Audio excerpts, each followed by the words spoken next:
Hello, this is attorney Marco Schiavo from Simmons and Schiavo.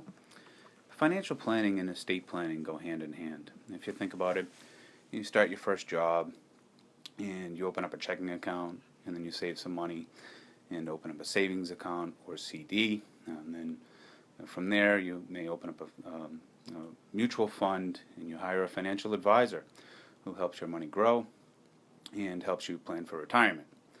The estate planning attorney will help you in preserving your assets and passing them on to your loved ones.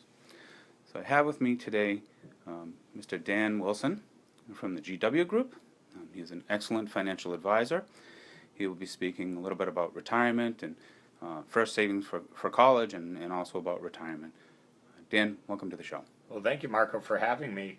Thought it would be good to give a quick background of myself. So I was a graduate of Bentley College with a degree in finance. I've been doing this now for 20 years as a certified financial planner. I'm a franchise owner at Ameriprise Financial, and we really work with clients, on three main goals. One is retirement planning, two is education planning, and then really something, things around real estate, whether it's home purchases, home improvements. So I think those are the big core factors, and certainly anything we can do to help reduce a client's tax liability is always something we'll help people out with. So thanks for having me here today. Absolutely. And that's our goal too, is really maximizing the amount of wealth that gets passed on and minimizing taxes, estate taxes specifically. So let's just sort of a general, what's a good course of action when the market becomes volatile? It's a great question because we haven't seen a lot of market volatility lately. I always say financial goals in investing should be predicated on a couple of things. What's the financial goal? What's the time frame behind that financial goal?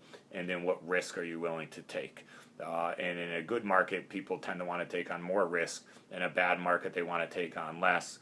And a lot of investing becomes more emotional based and fundamental based. So from a course of action, I would reassess what that time frame is, clearly understanding what the risk levels are, but reviewing your asset allocation and making sure you're comfortable with the risk that you're taking. But for a lot of times when the market gets volatile, the best course of action is not to do anything. To stay the course. With the world of instant gratification that we're in, investing tends to be a long-term, long process that you just need to stay the course and allow things to work themselves out more than anything else. Right, and that's what you're investing for. You understand that the market moves up and down, but if you look at it long-term, that's the way to really look at it. Long-term risk is reduced over time, and it doesn't matter. Right. So what are some good strategies for savings for college? We have a number of clients who have children in high school and are planning for college. So what are some of the good strategies for savings? So I think when it comes to education planning, there's a couple of factors that you want to take a look at. Do you want tax deferral? Do you want liquidity? Are you trying to hurt or help yourself from a financial aid perspective? Is financial aid even going to matter? So depending on what your hot buttons are will then dictate sort of the vehicle. So as an example, just creating a liquid investment portfolio where you are the owner, you are the controller. The downside of that is when you have a liquid investment portfolio, you have to pay taxes on the earnings, the dividends and interest, but you have liquidity. And if your child doesn't go to school, then mom or dad can retire earlier. There are the popular 529 plans. Those 529 plan accounts are designed for a post-high school education. So whether it's college, a trade school, a master's program, the money's going tax deferred and then will come out tax-free for a post-high school education. But if you don't use the money for college and withdraw it, then you will pay penalties and taxes on the earnings. So you're really deciding that that's going to be for an education vehicle. There are education IRAs out there, also known as Coverdell IRAs now, where you're allowed to put away up to $2,000 a year per child. There are some income caps involved. The money can be used for any type of education, whether it's private high school, college, so a little bit more flexible. The downside is income limits, and you're capped at $2,000 a year. So for a lot of people, that's not enough. There are custodial accounts, also known as like a UTMA account, which is known as a Uniform Trust to Minors Act, or a UGMA account, which is a Uniform Gift to Minors Act. It is a place where you can stick money for a child's college education, but the benefits are the money can be used for anything. Help buy a car for that child, help them buy their first property, maybe to help them get married.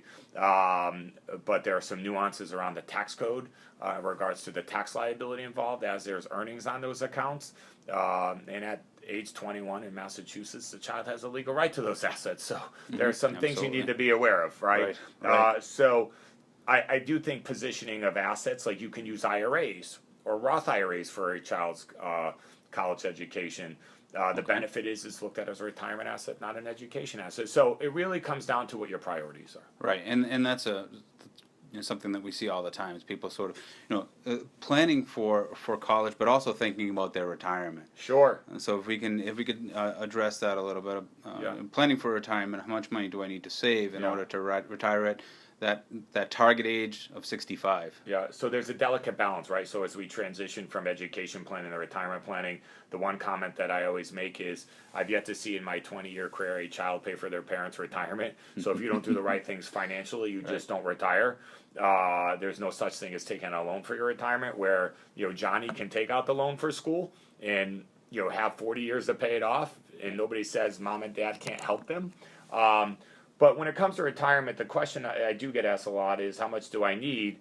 And I always turn around saying it's not how much you need in retirement, it's what your expenses are going to be, right? So if you don't have a mortgage in retirement and your kids are out of school and out of the house and off of payroll, then you certainly need a lot less than you do today. So really driving home on what your expenses will be in retirement is something that we take a hard look at, which I think is critical. But if I'm giving a dollar range, Jesus, typical married couple in the greater 495 belted inside, at a minimal, I say target number is $1.5 million, clearly to $3 million. And I know that's a wide range, but there's a lot of factors involved there. A single individual can obviously get away at a lot less, but it will come down to what your committed expenses are versus what your discretionary habits will be. Okay, and then how about an emergency fund? And people want to save for an emergency fund. Yeah, so the College of Financial Planning will say you should have 3 to 6 months of your committed expenses in the bank. Again, what's the committed expense? Mortgage payment, electric bill, things that you're required to pay regardless of whether or not that you're working. In hard dollars, I love to see a single individual have somewhere between 10 to 15K in the bank. Married couple with children, 20 to 30. Anything less than that should make them sweat. But really driving off of what is the committed expense number in at least 3 months of that. Excellent. Dan, how can people reach you? So that's simple. Really, one of a couple ways. Now with social media everywhere, I guess. So phone number is 617-500-4225. Again, 617-500-4225. They can go to our website, which is dantwilson.com. So literally dantwilson.com. They can check us out on Facebook, certainly all social media platforms. Excellent. Well, thank you very much for joining us on the show today. You're welcome. I appreciate it. And if you'd like to contact me, it's Marco Schiavo at Simmons & Schiavo, 781-397-1700, or on our website, www.simmonsandSchiavo.com, www.simmonsandSchiavo.com. Thank you.